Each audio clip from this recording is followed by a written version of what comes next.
After a day's stay in the city of Visala, Vishvamitra and his party left for Mithila. On the way, not far from Mithila, they saw a beautiful ashram which seemed vacated.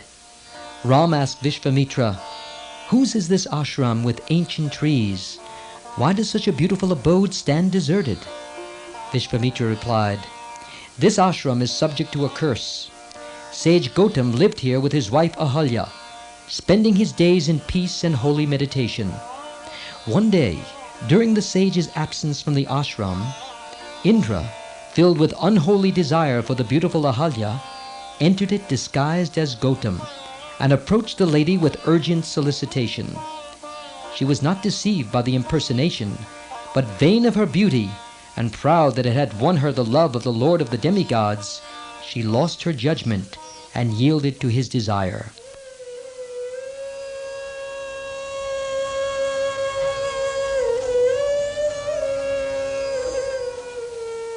When the sin had been committed, realizing its wickedness and the fierce spiritual energy of her betrayed husband, she warned Indra of his terrible peril and begged him to leave immediately. Indra was fleeing in guilty panic, but unfortunately for him, he almost bumped into the rishi who was just returning from his bath, clad in wet garments and radiating spiritual luster. Pretense was hopeless before that all-seeing wisdom, and Indra bowed in abject worship and threw himself at the mercy of the rishi. The sage looked at him with wrath and loathing and cursed him.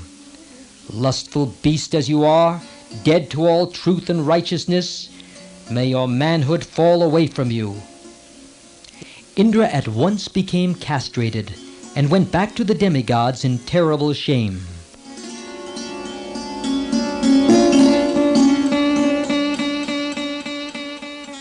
Then the sage turned to his erring wife and prescribed a long penance for her. He said, "Living on air, you shall stay here, unseen by anyone.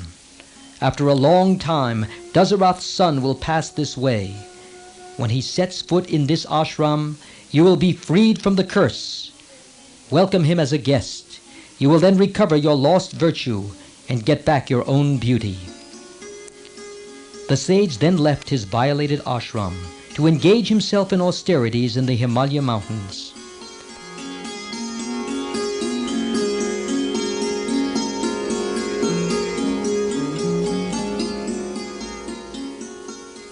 Then Vishvamitra said to Ram, "Let us enter the ashram. You will bring redemption to Ahalya and rekindle the light in her as the sage promised." And they went into the ashram. As Ram set foot in the ashram, the curse was lifted, and Ahalya stood before him in all her beauty. Having lain concealed behind leaves and creepers, and kept her vow for many years, she now shone in Ram's presence like the moon emerging from the clouds. Ram and Lakshman touched the feet of the sage's wife, made pure by penance. She welcomed the divine princes with all the customary rites of hospitality. A shower of flowers descended from the heavens as Ahalya, cleansed from sin, shone like a goddess. Simultaneously, the sage Gautam returned to the ashram and received his repentant and purified wife back to his affection.